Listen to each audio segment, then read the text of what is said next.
So I work with the great green macaw, and it's one of those charismatic species. But I think what we've just heard was incredibly inspiring, and it's amazing to think that there's these rainforests all around the world that are host to this incredible biodiversity. And you might feel sorry for them because they don't have a great green macaw, but actually in each of these areas, as we move from west to east, from Costa Rica to the Amazon, to Africa, and then to Borneo, each place has got their own parrot.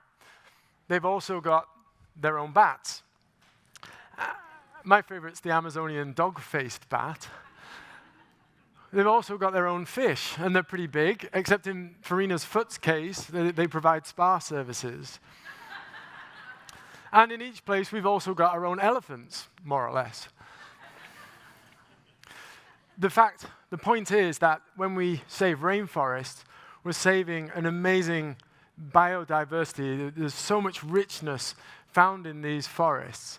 And it's not only our focal species, but also migrant species. So from here, the Swainson's thrush, which may be familiar to you, those birds come and overwinter in our reserve. And there are many migrants that come to the tropical rainforest for their wintering times. So rainforest is super important. Now, I'm well aware these are troubling times, and there's uncertainty, and we're all feeling maybe a little bit untethered. And you don't want to hear doom and gloom. But to put our work into context, we have to look at the threats to understand what we're doing and why we're doing it. But I promise you we'll get through it quickly, as quick as I can. And by the end, you're not just going to feel hope, but you're going to feel confident that you can have an impact. So the first challenge we face is habitat loss. And this is just so familiar to us now. We've heard it so much. But I want to try and find a way to explain this that you really feel it. So I've taken the Bay Area, and I'm going to use some really fancy graphics here. And over the course of 2 weeks, we're going to lose all of the habitat for us between Palo Alto and the airport. We're going to take out all the roads, the houses, the restaurants, all of the infrastructure. And then we're going to wipe out Berkeley and Oakland too. Is anybody from any of these areas? Yeah? Yeah, I'm really sorry.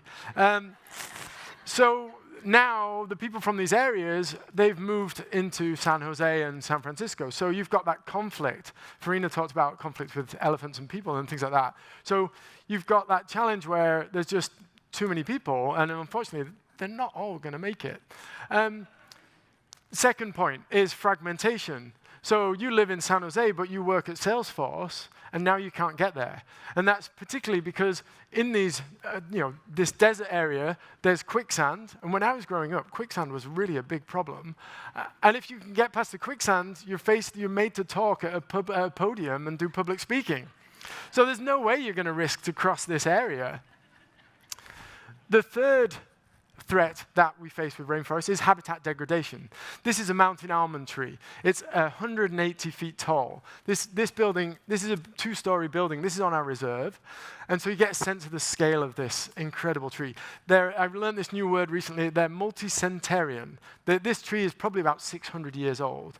And the mountain almond is the most important food source that feeds the great green macaw. They also provide nesting opportunities. So when we cut down a mountain almond tree, the macaw's losing food, but it's also losing a place to nest. And they're not like a Swainson's thrush. They can't make their own nest. They just don't know how to.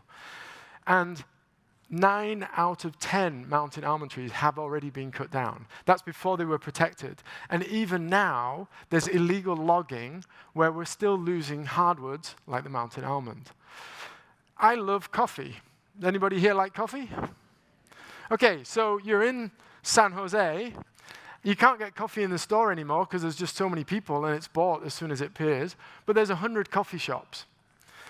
But we're going to lose 9 out of 10 of those coffee shops. This is what we're left with. And remember, you can't get to San Francisco. So this situation's really quite dire.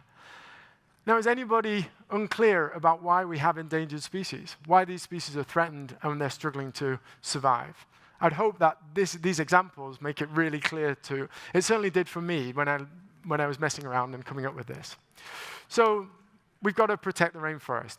At Macaw Recovery Network, we believe that we can't afford to lose any more rainforest. And this is our reserve. Everything you see in this photograph is protected, and that's thanks to incredible donors, like many of you are here today.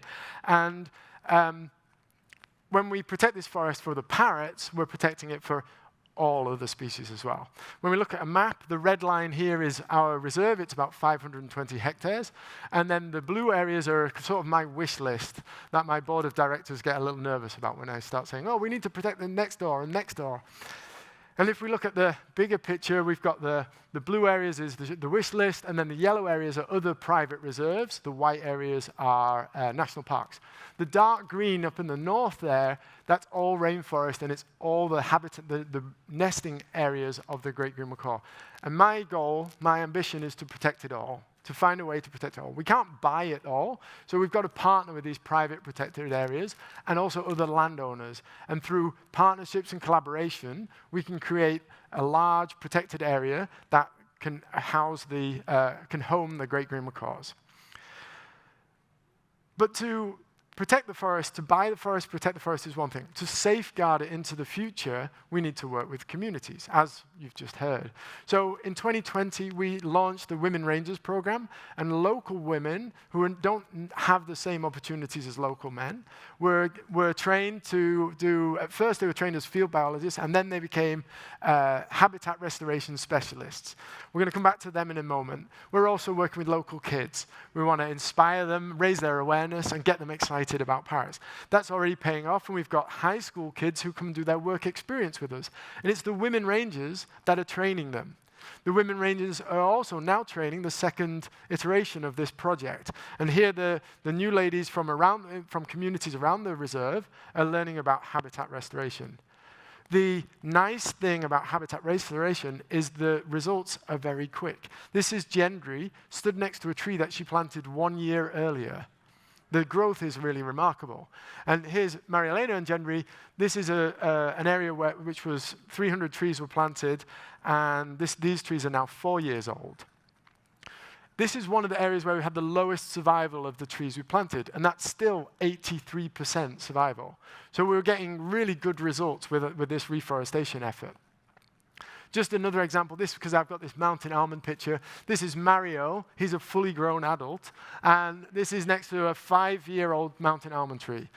The rainforest trees grow really fast, so we can have nice, quick results. And so when we look at the reserve, in a relatively short amount of time, when we're going to reforest this area, we're going to have monkeys swinging from trees in the top left corner over to these trees here. The full function of the ecosystem is going to take many, many years. And to have trees that are old enough that can house a macaw nest, that's going to take centuries. But we can get some quick results very quickly, and that's really nice.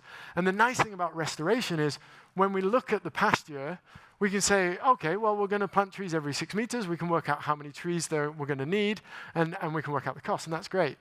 Now, I appreciate you guys don't do the metric system. It's far too logical and sensible. So I was thinking, well, how can I come up with a way to visualize the planting of 6-meter trees? And I thought, okay, of course, yes. The distance of 6 meters is just a little bit longer than an adult male narwhal with its tusk. So we can take a seed, and we know the cost. To turn that seed into a tree is $13. So that means we go through the nursery, we're planting the tree, we grow the tree, and then through to planting the tree, and then the post-planting care to ensure its survival and to look after it. And so $13, we can do that for a tree. And in our nursery, we've got over 6,000 trees waiting to go into the ground. The women rangers are growing nearly 100 different species of tree. So it's not just the mountain almond, but other species as well. I don't even know 100 species of tree. It's amazing that they're such professionals now. It's fantastic. And we can plant about 200 trees in a week at the moment with our current capacity. We've received some support from Disney, but we're still trying to expand our restoration efforts. And for me, it's a really nice project because it provides us with concrete numbers that we can work with. So yesterday, we were at the Cal Academy And I looked at the map to see where it is, because I like maps. And I noticed that there's all these blocks, and they're all a uniform size. And again, I was thinking, well, how can you visualize what we can do with restoration? Well, each of these blocks is 14 narwhals wide and 32 narwhals top to bottom. That gives us 1.5 hectares. In 1.5 hectares, we can plant 420 trees, because we give a little bit of leeway for some trees that are still there or wet patches. And at $13 a tree, assuming a little bit of economy of scale, we're looking at about $5,500. So that's a pretty concrete example of impact that you can have. And we can plant about 200 trees a week, so we can deliver on that if everybody comes and supports this thing, we can't do it all in 2 weeks, but we've got a pretty nice pipeline there that we're working with. Now, if you're anything like me, you look at this and you say, well, Golden Gate Park, how big is that? It's 412 hectares, which is 115,000 trees. And assuming we own the land, which would be about $1.5 million, we could reforest Golden Gate Park, a Golden Gate Park-sized area, for about $1 million. Again, assuming some economies of scale. But that's really exciting, because you can imagine the amount of wildlife you could have in an area the size of Golden Gate Park. We're going to need to restore forests, protect forests and restore them to bring the great green macaw back from the very edge of extinction. We've got an incredible team that are doing this. And just as we have many colleagues around the world, my colleagues from the panel, and we're all working so hard to do this.